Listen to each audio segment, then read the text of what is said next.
Agora me conta aqui, você acredita em fantasmas? Quantas assombrações será que os prédios de São Paulo escondem?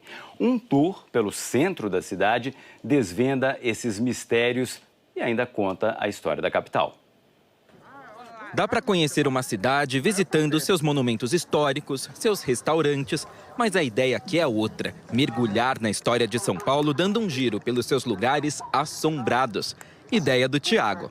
Que há um sentido de identidade com a cidade, você acaba desenvolvendo empatia para aquelas pessoas que sofreram de muitas mazelas que a gente não tratou bem ainda.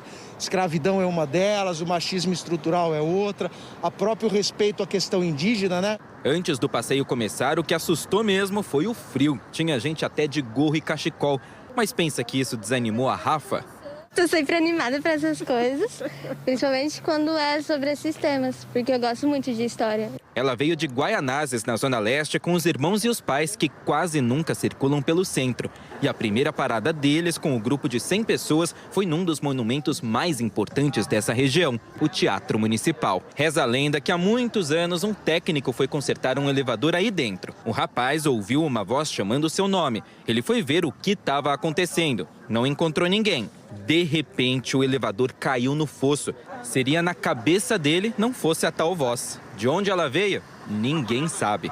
A próxima parada foi o Vale do Anhangabaú. Daqui dá para ver o prédio dos Correios, que dizem é frequentado por espíritos de crianças, e o edifício Martinelli, famoso por já ter sido um dos mais altos e imponentes de São Paulo. Mas pouca gente sabe que ali dentro, uma mulher e uma criança foram assassinadas. E há relatos de que os espíritos das duas vagam pelos últimos andares do prédio. E nesse roteiro pelos lugares assombrados de São Paulo, parada obrigatória é o edifício Praça da Bandeira, o antigo edifício Joelma, ainda muito presente, muito vivo na memória do paulistano e do brasileiro. No dia 1º de fevereiro de 1974, era uma segunda-feira, por volta de 8h50 da manhã, o pessoal chegava para trabalhar quando um curto-circuito no sistema de ar-condicionado provocou um incêndio. 187 pessoas morreram e 300 ficaram feridas. A poucos quilômetros de distância, quem assombra a casa da dona Yaya é a sua antiga proprietária. Ela morreu ali dentro em 1961, quando tinha 74 anos. No fim da vida, dona Yaya foi impedida de cuidar de seu patrimônio. E vizinhos contam que até hoje ouvem gritos e veem vultos no terreno. Também no centro, mas no bairro da Liberdade, pouca gente conhece a Capela dos Aflitos, construída com barro socado em 1779. Ao redor dela, bem antes da construção das charmosas lojas asiáticas, funcionava um cemitério onde os marginalizados da época eram enterrados, principalmente negros e indígenas.